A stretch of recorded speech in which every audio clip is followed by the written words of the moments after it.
welcome to Talks to Google. Before we start, just want to remind you guys all that we are live. So if you have questions, please add them to the comments box and we will try to get to them at the end of the talk. And with that, I wanted to introduce to you our speaker today. So I'm Shilpa Maniar, and I'm the head of GTech Global Solutions, and I also co-chair the Indus Google Network.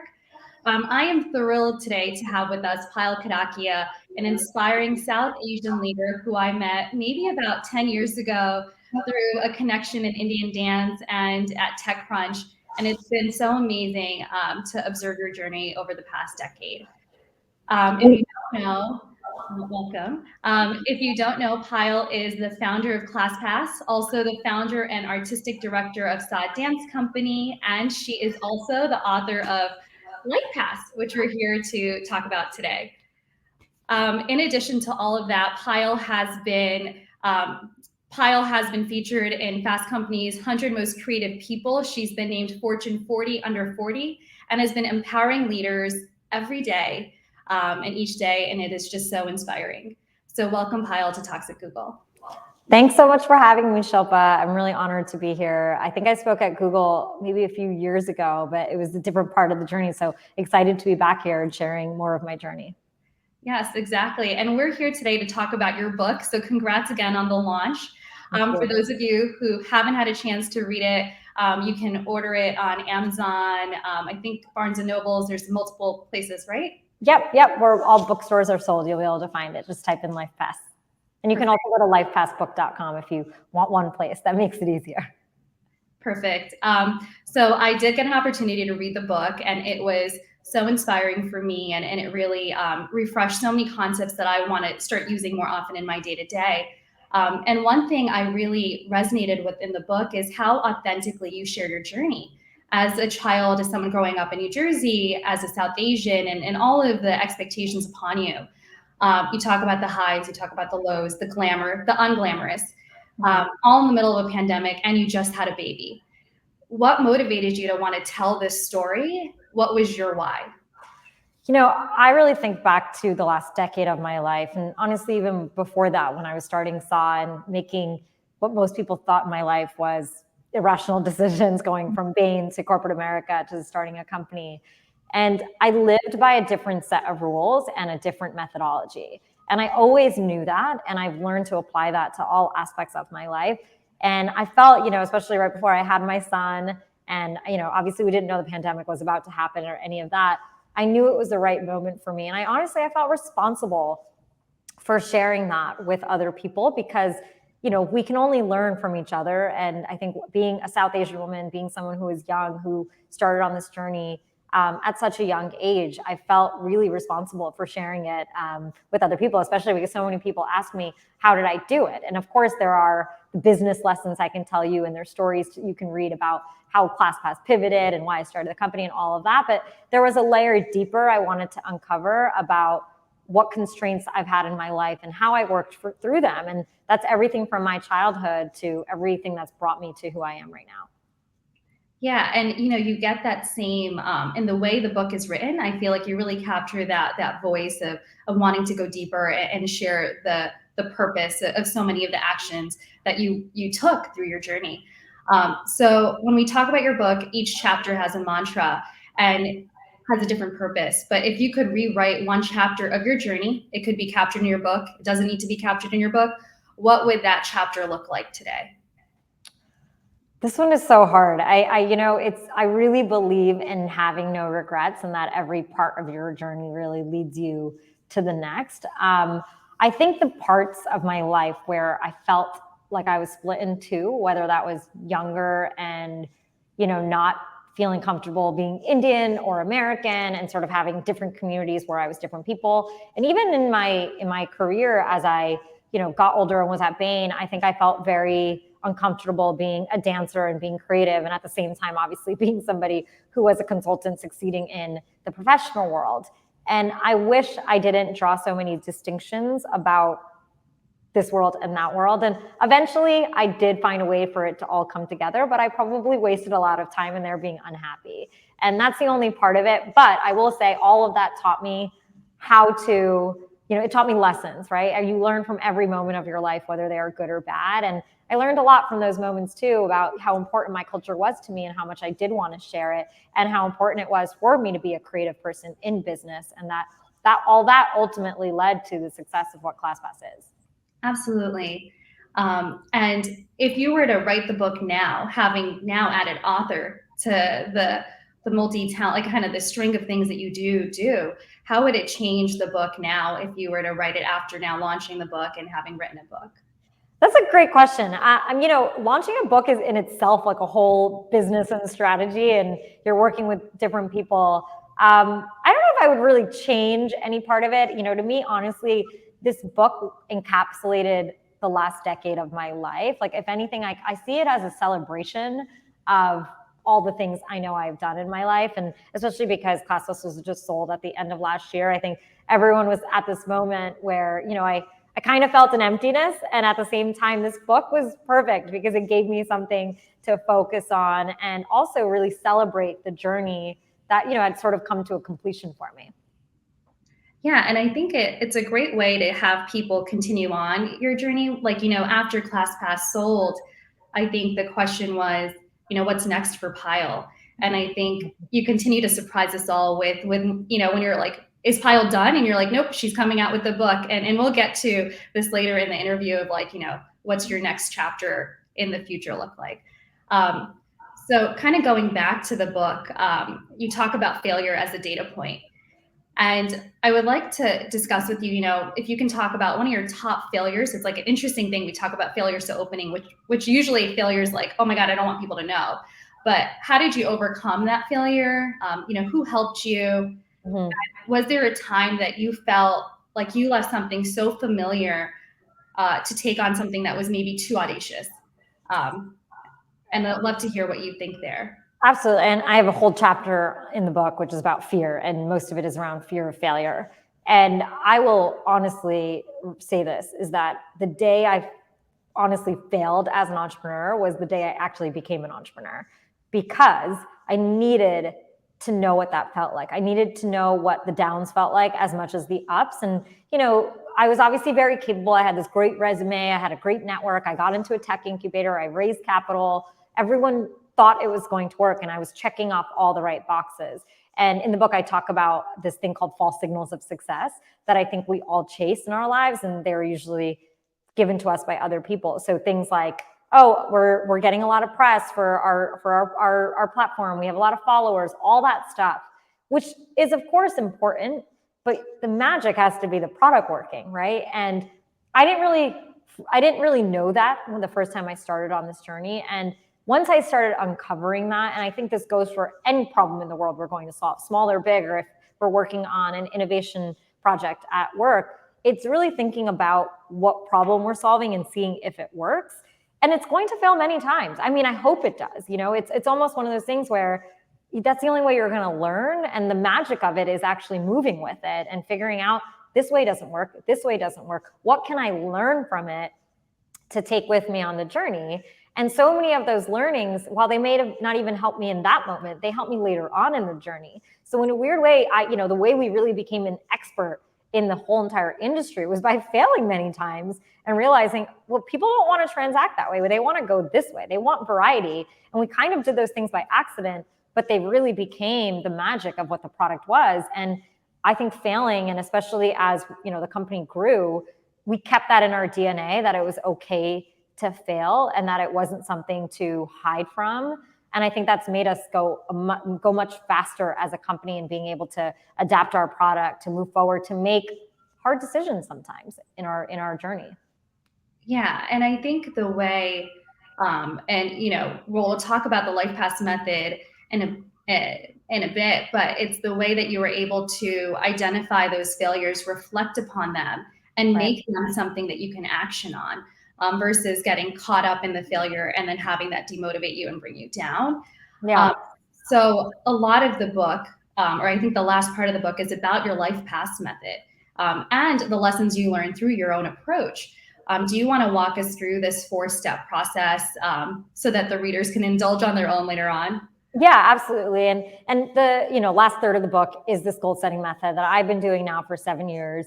I'll give you a little background on why I started it. So I was obviously someone who knew how to create success in my life professionally, but I felt that my personal life was something that needed some work, and I wasn't applying the same type of strategies that I applied in the other side of my life there. And so I started thinking about what I could do to change that. And I came up with a system, which I'll explain to you guys in a second. But what it really helped me do was connect to my intention and then set really specific goals that were kind of itty bitty at the time, but they were the ones I needed. So it's a 4-step process. Step 1 is all about reflecting.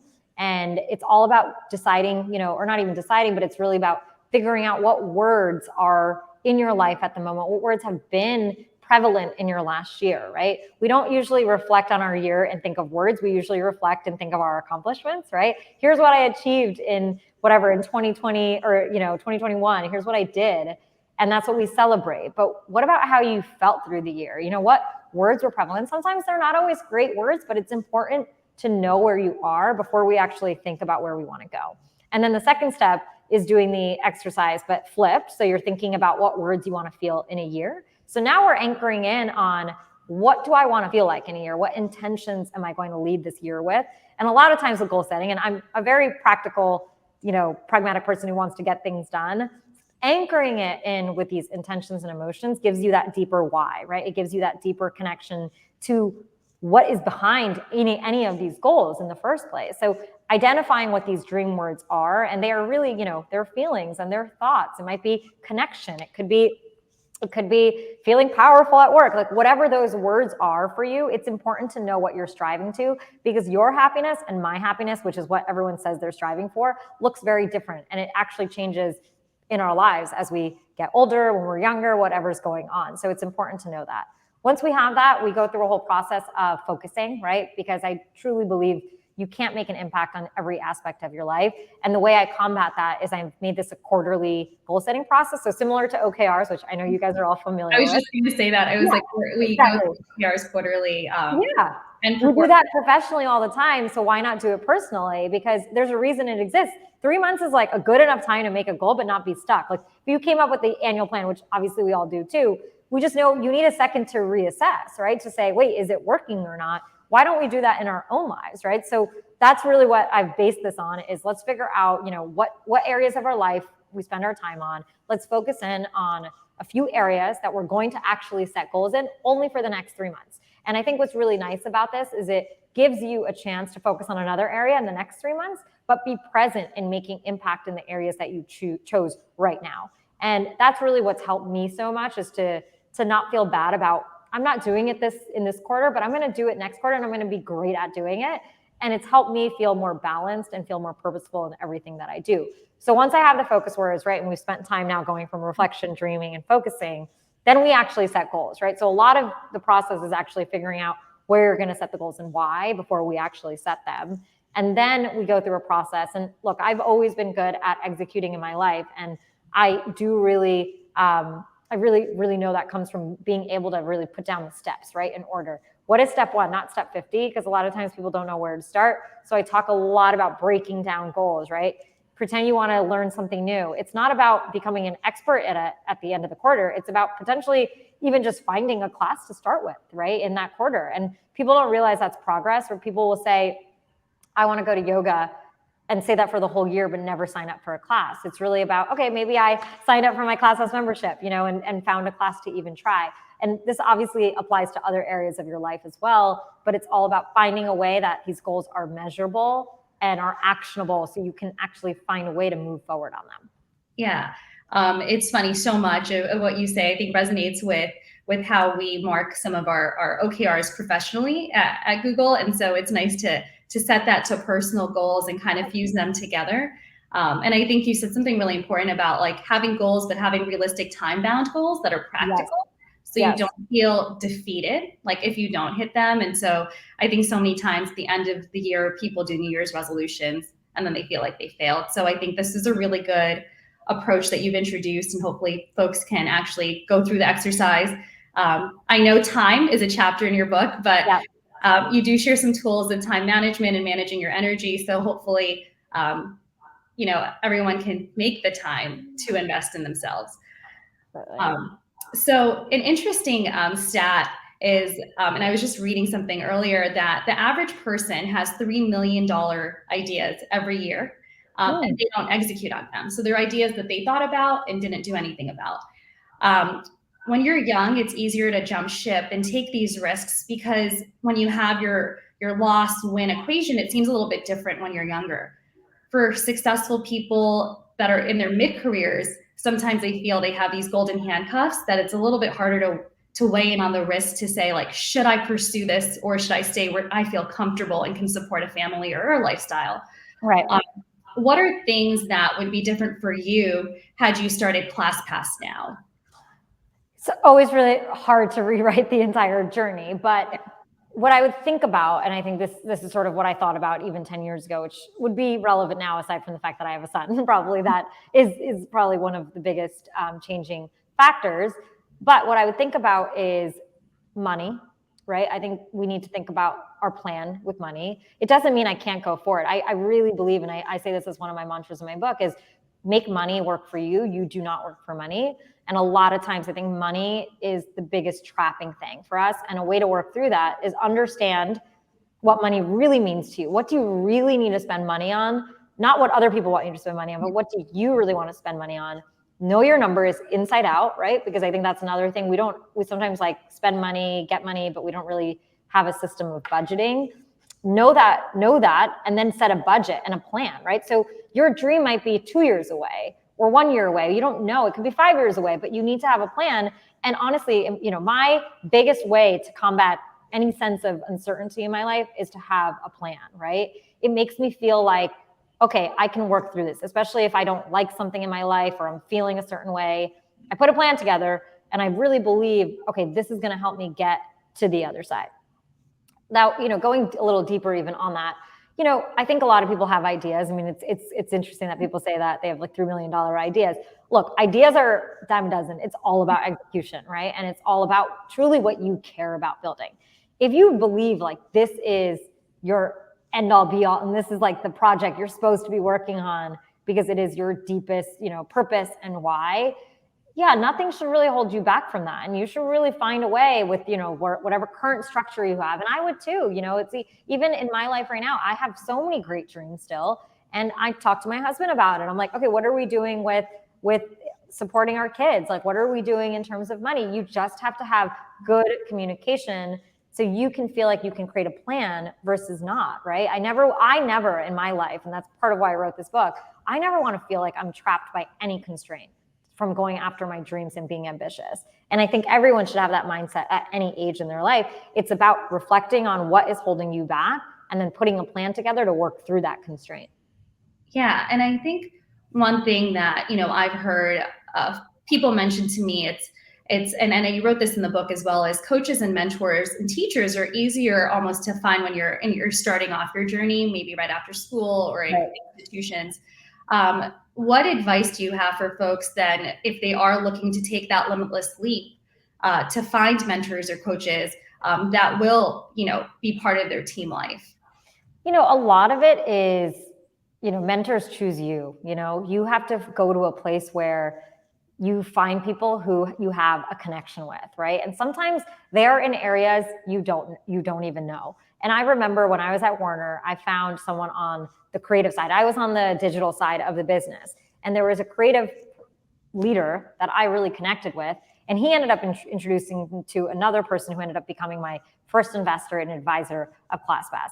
And so much of this is, I probably should have been like, mention it happened to be David Tisch, right? Oh yeah, David Tisch, and then also Anjula Acharya too. Yeah. Right. So, but you're right. Like, I mean, it's one of these things where the more you find people who want to hear about your journey and your passion, the more they will connect you to the right people. I think a lot of times people will go towards mentorship with, I got to find like the person who's like the most senior person here, but that's a very different way of finding a mentor, right? It's not about their credentials. It's really about how they can help you.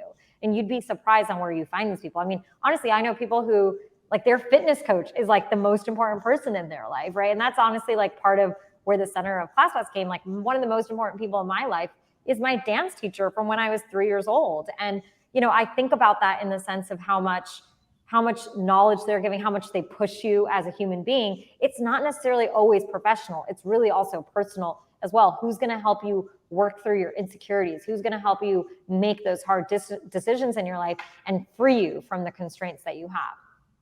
Yeah. I know it's always a search and find, and not to get mentors confused with sponsors, but I think that's an important strategy that you just noted, is like, you need to make sure it's a mutual relationship. Yes. And to not be looking at titles and looking at more of like the quality of the relationship. I think one of the things that we talked about earlier is the mantras, and each chapter in your book ends with a mantra. If you were to, I know there was like more than 5 or 10 of them. If you were to have a universal mantra that was core to all your decision making, what would that universal mantra be? Don't ever let anything stand in the way of your dreams.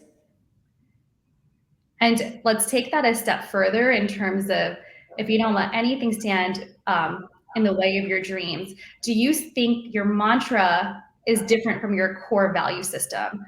Or do you kind of see mantra and value systems as one and the same? No, I see them different. I think core values are more like, here's how I like to live life, like purposefully, or if you're kind. Like some people are, I want to make it at the expense of anything. I think those are different, right? It's really how you want to be and treat others, right? I think a lot of that comes down to core values of how you're going to build a team around you, how you're going to even do business, right? Like sometimes you have to make hard decisions. Are you going to make hard decisions in line with your purpose or in line with needing to be rich? Like, right? Those are sort of part of your core values of how you live. Yeah, I agree. I was just curious because sometimes people conflate the two. So it's I wanted to ask to see kind of how you differentiate the two. Like for me, I know that my mantra is always like, every day is a new beginning, because like I don't want to take the past and pull that weight forward unless it's a learning that I want to carry and reflect on. But I think it's important that we evolve as human beings like every single day. And that's an amazing blessing that we have. So your team, we talked about that, in the book. I know that your team and your mentors and your sponsors have been a large part of your success. How did you build that village? And how did you retain that village? Because I think that it's hard to, once you find someone, it's hard to keep that person to stay a supporter at the right time when you need them. So like, what was that process like for you? I think I learned about teamwork and mentors at a very young age with having a passion, right? So when I was younger, I was a dancer who loved to perform, loved to like create choreography. And I had a support structure with that. My parents, my dance teacher, and they were a part of what made me feel good and like what I wanted to do in my life. And I think at a young age, I realized that when you want to truly do something in your life, people around you who know that will support you in that journey. And you can't do it alone, right? And so I think I never stopped dreaming big because I knew people would support me.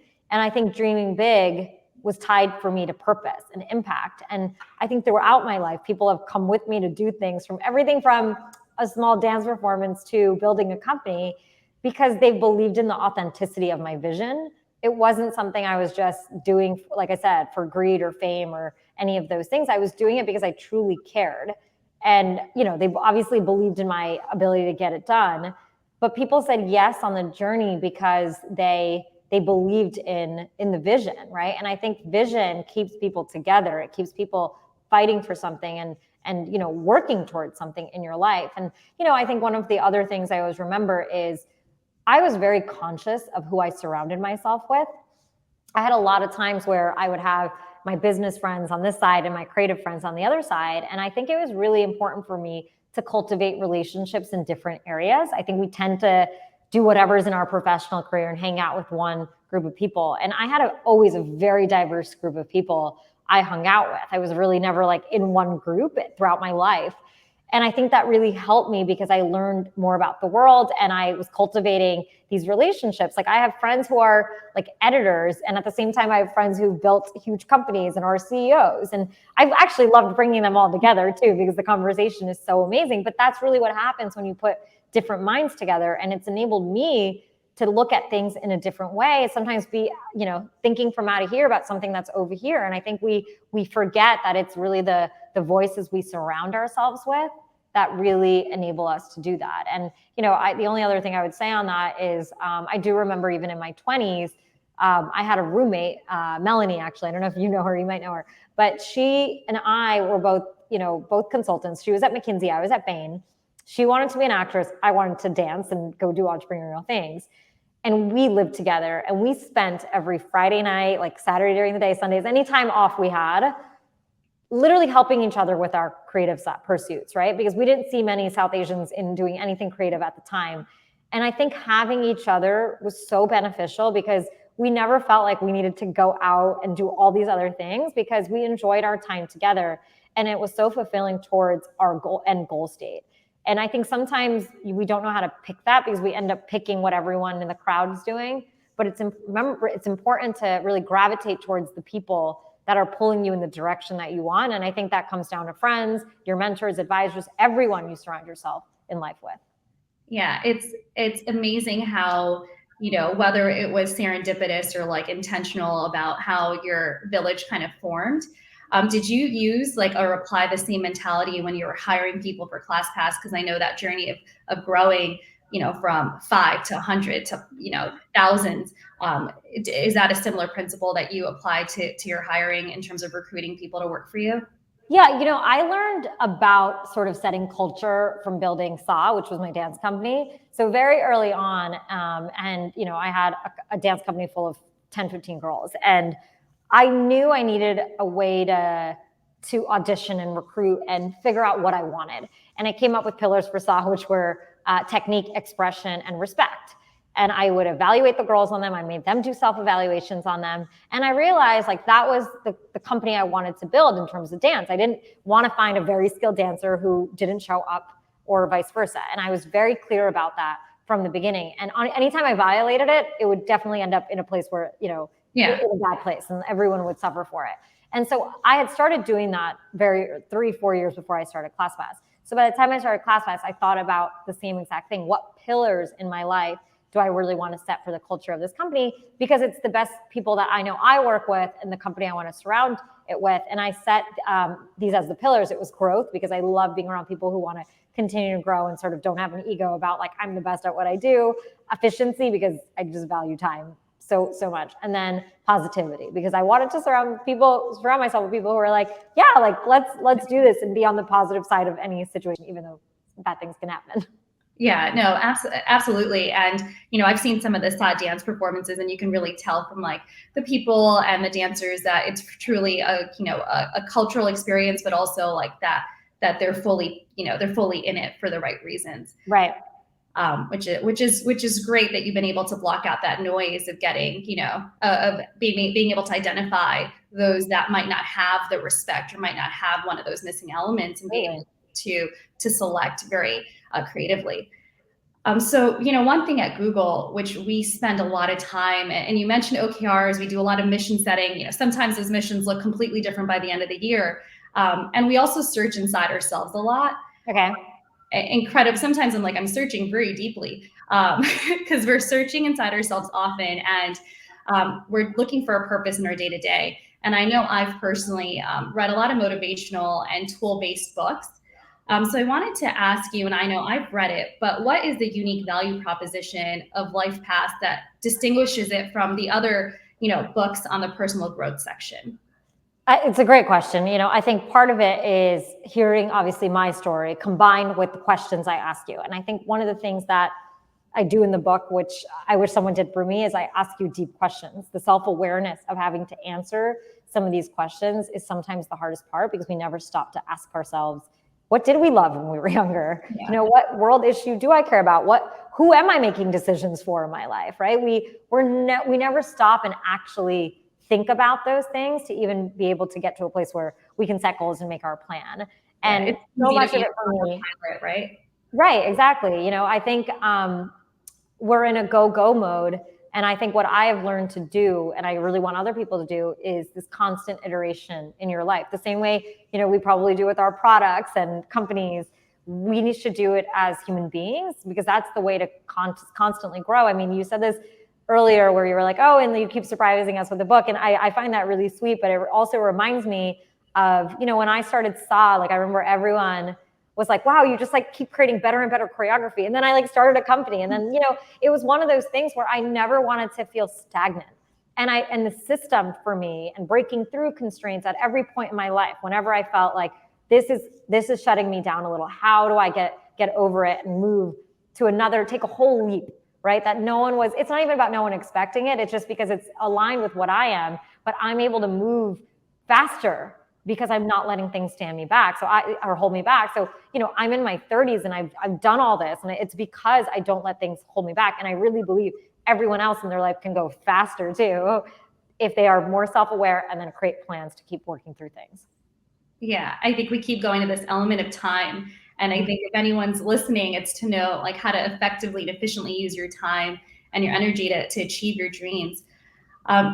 A question for you, it's a binary question, but we can spend time discussing it. So disagree or agree, you create your luck by working for what you want. And how much of that success is attributed to luck, genius, work, or serendipity? So I don't know if I believe in luck, because I think at the end of the day, it's either the universe guiding you through it, which is kind of closer to serendipity, I would say, because I think that is really the force that has helped me too. I talk a lot about synchronicities actually in my book, about how I even got on the journey of starting ClassPass and even working through some of the hardest times. And I think because I cared so much, the universe was giving me serendipitous moments that were really pointing me in the right direction. So I do think serendipity definitely had a lot to do with it. Hard work, an unbelievable amount. I mean, I think, I would allocate 50% to that, because I think I have learned, especially after being the child of immigrants, watching what hard work can amount to. Like my parents came here with nothing. And so to be their daughter who's been able to achieve what I have in my life, I know it was, I had to work, they worked through for all of it. I worked for all of it. It was never handed to us. It was never that I got lucky in a moment. It was truly that, hard work. And then I think the last one's genius, right? Which I'm just going to restate as like creativity. Creativity combined with my analytical skills. And yeah, like, look, I had a great education, MIT, Bain, they taught me how to think, but more than that, I will say, it was the knowing how to think on top of enabling my mind to be creative, which came from my dance side, and putting that magic together. Like that's to me is like the crux of genius.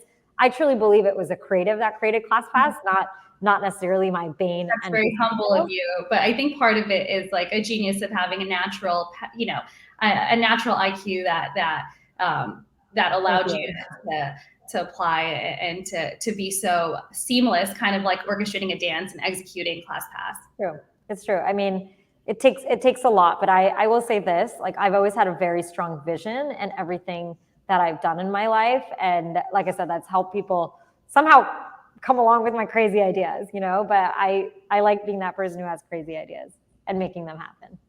Yeah.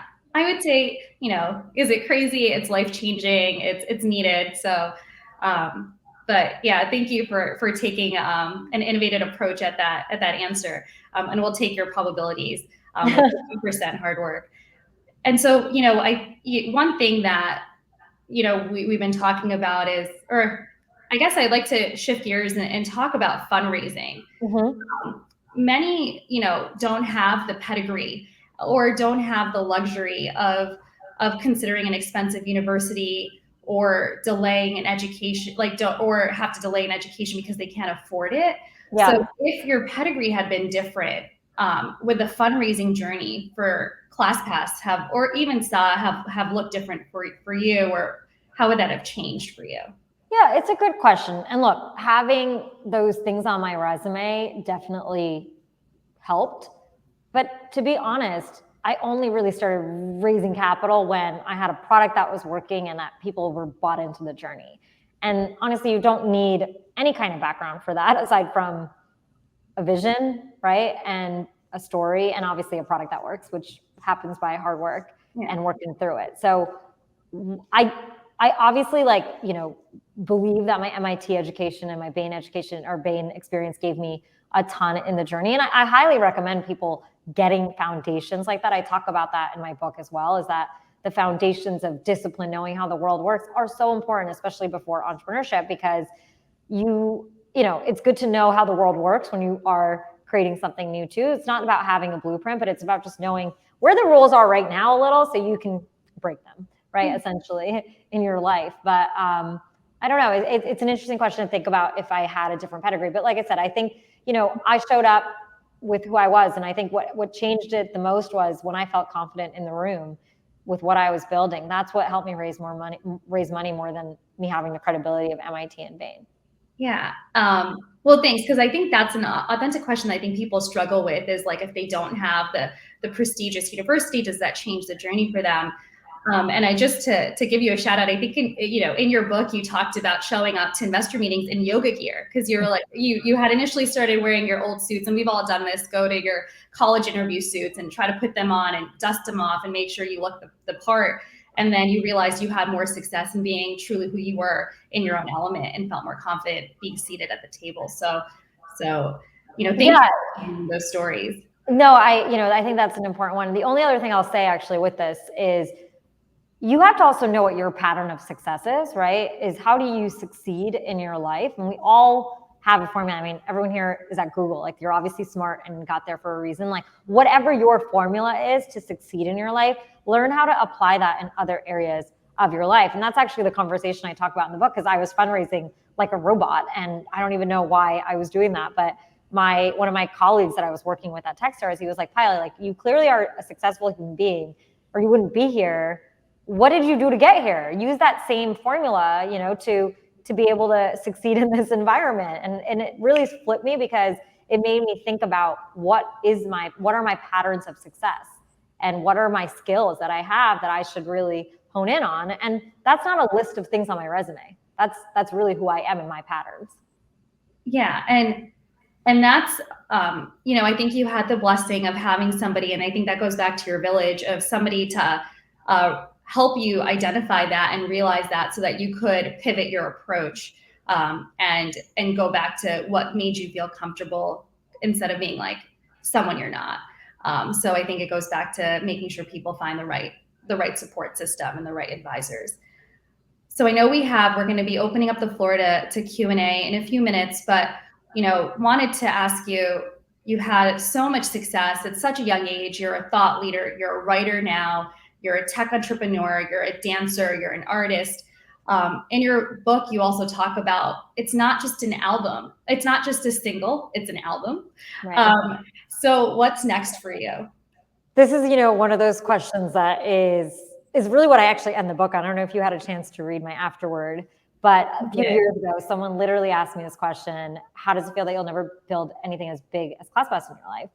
And it really shocked me to my system, because I'd always obviously just done more and more. But then I realized, what am I talking about is more and more. What does he mean by big? And I realized that, for me, especially right now, being in this awesome place where I sold my company and now, have this book out, I literally am at the first time in my life after 15 years, I don't have a responsibility. And I honestly want to take a break for a second, which is so hard to say for someone like me. And it's because I know I need to do that in order to plot the next decade of my life. Because for me, it's about finding that why. And until I know what that spark is, the same way that spark came to me at ClassPass, I don't want to dedicate a decade of my life to doing that. And of course, in the meantime, I have a lot of great things. I love investing, advising. I'm still dancing, of course, and building an Indian ballet, which I'm very excited to tour in the coming years. And so I have stuff, but I know that for me, it will anchor in on the why. And I'm still looking for that, because to me, the journey is about impact. The journey isn't about building something big. Yeah. Well, I think we've been all amazed by everything that you've done, and by you saying a break. I know that's very generous, because I don't think I know you well enough in the sense that you don't really take a break. But I'm excited that you're giving some time for yourself to spend with family and innovate and re-energize your mind and stimulate yourself. So we're excited. Hopefully, maybe we'll see you on Dancing with the Stars. I don't know, right? You're not the first person who said that to me, which is hilarious. So I do want to give a chance to open up to the audience Q&A. So if you do have questions, to make sure that you do write them in the comments. Perfect. So Farah has a question. She said, thanks for coming, Payal. Based on your journey as an entrepreneur and life experiences, what would you say to your younger self? I would tell her that she she will have more challenges that come her way because she is a woman, but she can work through them. Because it's true. I think at every part in my journey, even now, every single time I think I'm through it, I realize I have to keep fighting through what people want me to do and expectations. And I think I've learned to just build that as a muscle and to live life on my own terms. And I just wish I was taught that earlier in my life. I obviously now do it and have given the system hopefully to other people to do, but it is something I remind myself a lot of is I'm supposed to be living my own journey, not anyone else's. And as you're talking, as we're waiting for the next question, not to give your book away so much, because I do want everyone to read it and order this book that will change the way you approach your own goals and personal goals. But you talk about your mom a lot in the book, in the earlier chapters, about how she put expectations on you, or you felt like you were living for someone else. And how, I guess, would that, your approach in terms of like realizing that some of that was negative energy and you would shorten conversations, do you continue to kind of use that tool to understand who takes energy, who gives energy, and how you use them? Yeah, I mean, look, here I was, someone who wanted to change the world, and there, in a lot of that, whether it was my parents or friends, a lot of people wanted me to be this normal person, right? And I just think in my life, I've never been normal, whether it was the girl dancing since I was younger or whatever it might be. And I have had to find a way to block that energy out, whether it was, and I talk about this in the book, my mom was, wanted me really to get married early on and I was building my company. And I know it was coming from a place of love. Like my parents are the sweetest human beings alive. Oh my God, I deal with that, Dale. Like I still. Oh yeah, I mean, you must. Yes, exactly. And I don't think we talk about this enough. And I just remember at some point where, ClassPass was thriving. And I actually say this in my book, like it's one of my biggest regrets is that I worried about boys and marriage and stuff in my 20s when I was this woman who was doing unbelievable things. And I couldn't appreciate it because I was sort of told by society that that wasn't normal and that's like not what I should be celebrating, even though I knew inside it was such a great thing. And so in a lot of what I did is once I started realizing that is sometimes my mom would call me and we would talk and I'd be like, hey mom, I got to go. Like, I obviously told her I didn't want to talk about it. It's obviously hard to change your parents. So they're not going to change and just accept that. But I just realized that that conversation was going to trigger me into a very negative thought spiral. And I just didn't want to go through that. And I think we have to all protect our energies. And I think this comes back to all parts of our lives and back to the conversation we were having about the people is you are allowed to choose the people you surround yourself with, and that is an active choice we all make. And it is a choice, I think a lot of times we rob ourselves of from choosing the right people and thinking it is on us to do. It is up to you who you want to surround yourself with and what conversations you want to have. And through that journey, have you ever felt like, oh, this was a missed opportunity? Because you might have been introduced to somebody and not realized their value then, and then felt later on like, oh, maybe that was a missed opportunity? No, I think the only thing that always keeps me going, whatever, I'm still young and who knows, is I actually have always wanted to create a Broadway play. And it's really funny because when I was younger, I literally wrote scripts and I love show business and I love all of that. And honestly, sometimes when I was on the tech journey, I missed dance so much and I missed that world. That was sometimes the hardest part for me was figuring out how do I do both well and when, and juggling both sides of my life. I know everyone, and I see a question about how do you juggle motherhood. I think since I was younger, I had always had to juggle multiple things because I put my passion in such a great place in my life. Like my passion, which was dance, obviously was so important to me, but I also wanted to make sure I got straight A's and was doing the good work in whatever I did. And so I had to be very clear with my time. And I missed weddings, I missed traveling, I missed a lot of things in my life, but I don't regret them because I got to spend my weekends doing what I loved. And I think making those sacrifices early on taught me how in the future, and obviously as I got married and I had a kid, I'm okay with the sacrifices I have to make to balance my life in the way that I want to. And I don't feel guilty about it. And guilt is usually the thing that holds us all back in the first place. But my weapon against guilt is loving what I have to do so much that I don't have time for guilt. or FOMO, right? Exactly. FOMO guilt, same thing. Exactly. FOMO guilt, the same thing.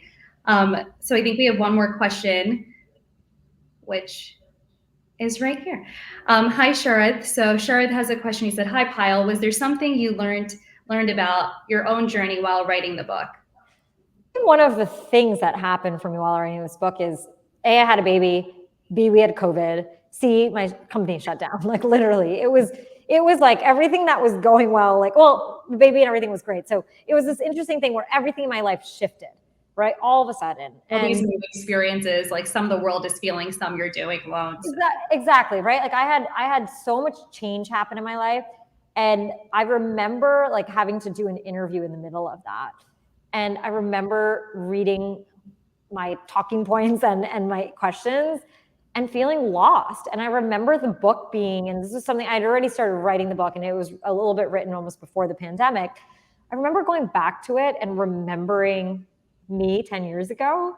And honestly, I needed to remember that because I had been in such a different world from motherhood to the company changing and COVID, that remembering that fire and that calling and all of that gave me a lot of hope, So it was interesting because my own advice really helped me. And I think these books in a way can be therapeutic. And I was asking myself the same questions I was asking everyone else during it. And that's what I even talk about in the afterwards. I found myself doing the exercises for me as much as I knew they were right for other people.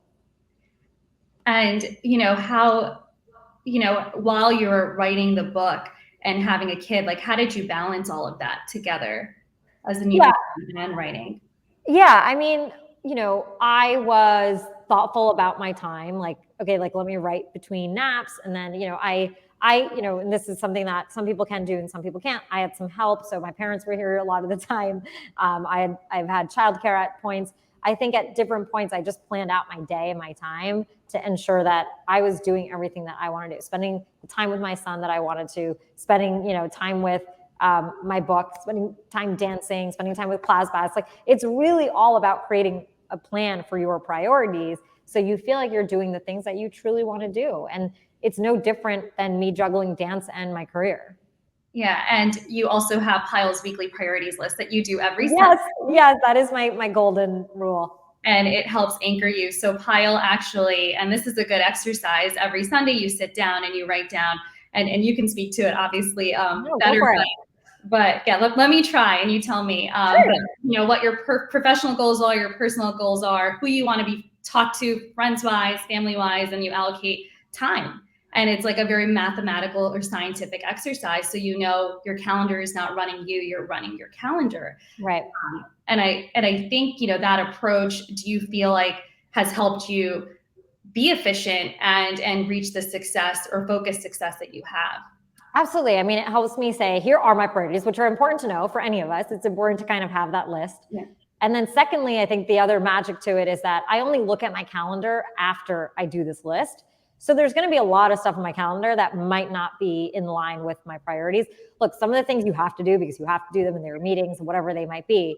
But if it's stuff that I'm like, I really don't have to do this, I cancel it. And guess what? I don't feel guilty about it. And I think that's really what this has given me is I'm so clear on what I have to do. My time is valuable. I think that's like one of the biggest lessons. And it's one of my mantras at the end is remember how valuable your time is. It is actually more valuable than money, right? At the end, it is something we can never get back. And I think we waste it so much. So that's why doing this thing on Sunday night helps me make sure that I get the most out of the 5 days of the week that I can. Yeah. And I believe you said it's like, 30 minutes. It's not even asking for a lot of time and it really sets your direction for the rest of the week. 100%.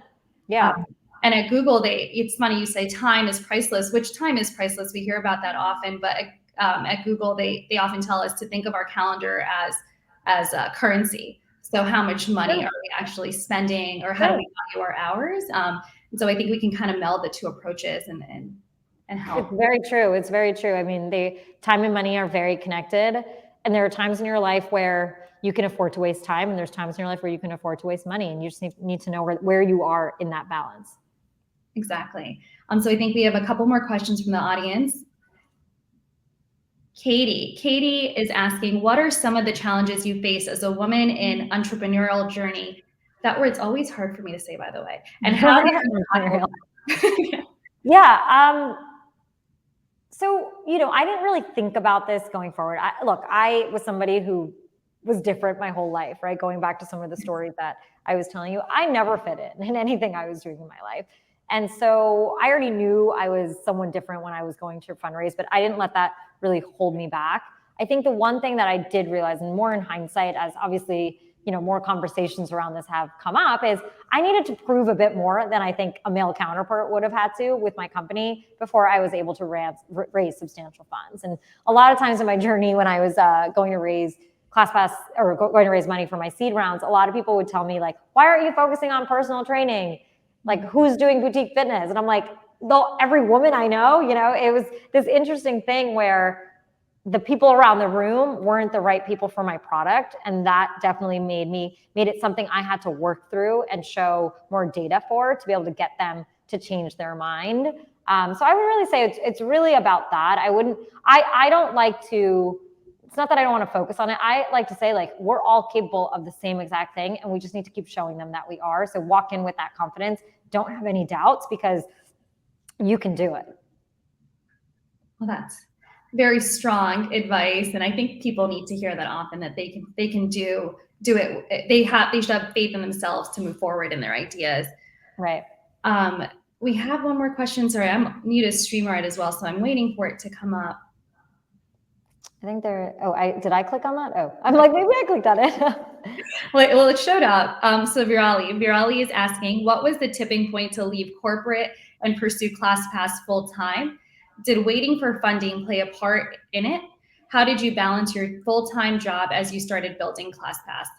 So this is a great question. I actually talk about this moment in depth in my book. A few things happened. One is, after 6 years of working, I had saved up enough money. And, my dad and I got to a point where we created a budget. We figured out what my expenses were. And we decided that, with the money I had about 3 years of savings, essentially, to sort of live in New York City, be able to pursue my job, pursue this startup endeavor full time, which I think was important, right? Because I think we need to know what financially we're capable of, or it's going to constantly come up and worry us. The second thing was, I talk a lot about this in the book too, my parents, and obviously my dad wanted me to go to business school. And, as per usual, right? As per usual. And when I got to this point in my career, and at this point I had checked off every box for my parents, and they had been supporting me. They had seen Saw succeeding. My mom was the one who told me to quit, which was actually a really big moment for her to come through that, after being someone who, like I said, came from India, wanted security and all of that. But that moment really unleashed me, because she saw that I was capable of doing something. She knew I had other dreams. And, not for everyone this isn't important, but for me it was, to get my parents' sort of blessing in this process. So I think that was another big part of it. Was I at a point where I had a product? No. Was I at a point where I hadn't actually raised that much money either? I had some friends who had showed me interest in wanting to give me money, but I wasn't fully at that place. Now, here's the only thing I'll say is ClassPass is a very different type of business than other businesses, right? Like, it's a capital intensive business. I wanted to build something like OpenTable. I knew it was a big idea that required my full-time ability. There are other businesses out there that don't necessarily require that, and it might be better to start it as a side hustle. And only when you start seeing enough traction do you quit your job to pursue it. That's very different. It depends on what the growth trajectory of the company you're envisioning truly is. And so would you say that's your tipping point in terms of, to go back to the question, was the tipping point for you of when you were like, I'm going to quit, versus continue to pursue it as a side hustle? Yeah. I mean, I wasn't pursuing it as a side hustle, to be honest, right? I had Saw as a side hustle. The only other thing I would say there is, one of the biggest tipping points for me there was, I remember walking to work every day, just feeling so depressed. Like, I just didn't want to be there. I just felt like I was doing something that I didn't want to. And I had success in dance, but that was something I was doing on the side. And I wanted to free myself of living these two lives. And I think that's really what triggered it for me to say, can I find a way to stop living like a dual life and really put my career and passion together? And all of that, it was a 6-month process where I first went out to San Francisco and met entrepreneurs. And then I gave myself 2 weeks to think of an idea. I thought of the idea of building an OpenTable for classes. And that was in August of 2010. I didn't quit until 6 months after that. And during that time, I did a lot of market research. I did talk to investors, like in terms of my friends, and I did see that they were interested in this, which made me feel more confident in going after the dream. And is there, as you think about the process now, and you've written the book, and you said a lot of it has been a self-reflection for you and finding yourself again. You talked about advice you give yourself as a younger child or someone who's like your 16-year-old self. Mm-hmm. What advice do you have for children now? Like in terms of like, what advice would you give to your son? Say he wasn't so young yet. But say like, what advice would you give to the younger generation if they are seeking or looking for their purpose, or they feel lost? What advice do you have to help them find their purpose? Yeah, I think, look, I grew up because my parents, didn't have a lot of money, and we needed to make sure that, I was successful in education and stuff. I had a lot of stipulations on me, right? And I think what I want to do is, obviously I want him to be smart and all of that, but I want him to be him, So I think it's about allowing him to play and pursue the things that his journey is meant to. My job, and I think I read this somewhere, is your job as a parent is to be a guide for your child's journey and purpose, right? I'm not supposed to tell him what to do. I want to help guide him to where he is supposed to go. And I think that's really what I try and keep in mind, of not being like, you need to do this, or why are you behind? It's really being like, where do you want to be right now? Yeah. And allowing him to just be a child. Yeah, exactly. And like, how do you feel when he asks, or about what you do? Like, what does he think mommy does? Well, he doesn't, he's too young, but my favorite is he's seen me dance in my studio before, and he'll go into my office sometimes and he'll start like moving and dancing, which is so cute. But he knows, like he knows like dada's work, and he'll be like, dada's working, mama's office. Like he knows that we're doing stuff, and I like that. Like, I think it's important for him to see his mom working. Yeah, I think that is motivational for him to see that there's co-parenting, co-careers, and that you guys are working hard to give him the best life, just Absolutely. Like I think our parents did. So we have a few minutes left. I did want to kind of reverse the question to say, what advice do you have for someone who is lost today or is struggling with finding their purpose or calling? Are there any tools or mindfulness tricks that you can share with us? Read chapter 1 of my book. I would say that because that's what it's all about. But try new things. So find a way to be in different situations, different people. Travel if you have to. Try a different class. Just get yourself out of the normal routine you're in to see what it opens up for you. And then as you're doing that, listen, right? I think a lot of times we forget that this purpose and passion is actually already inside of us. We just tend to push it away because society is pushing us in a different way. So who is really making you happy? What is truly making you happy? And run towards those things, right? If there's certain people that you're like, oh, I love having conversation with them, but they might not be in your field, or someone you think you should be talking to, go and talk to them more. I think that's like what we don't do enough is, like I was saying, it's having these different threads. So you're never going to find it if you're kind of stuck in the same lane of what you're doing. And then the third thing, and it really goes back to the synchronicities I was talking about, is the more you are doing things that feel more in line with who you are, like I do believe the world opens up the doors for you. And so you'll know that based on the resistance you are feeling from the opportunities that are coming your way. Going back to the universe and manifestation, right? Serendipity. Well, thank you so much, Payal. Did you want to add any lasting words before we No, just thank you guys all for being here. I hope you read the book and just share your feedback with me. I care more about impact than writing a book, right? So I would love to hear how it's helped you. Well, thank you so much, Payal. It's been such a pleasure to have you here with Toxic Google. And we hope you all can get the book and go through the LifePass method as well. Great. Thank you. Thank you.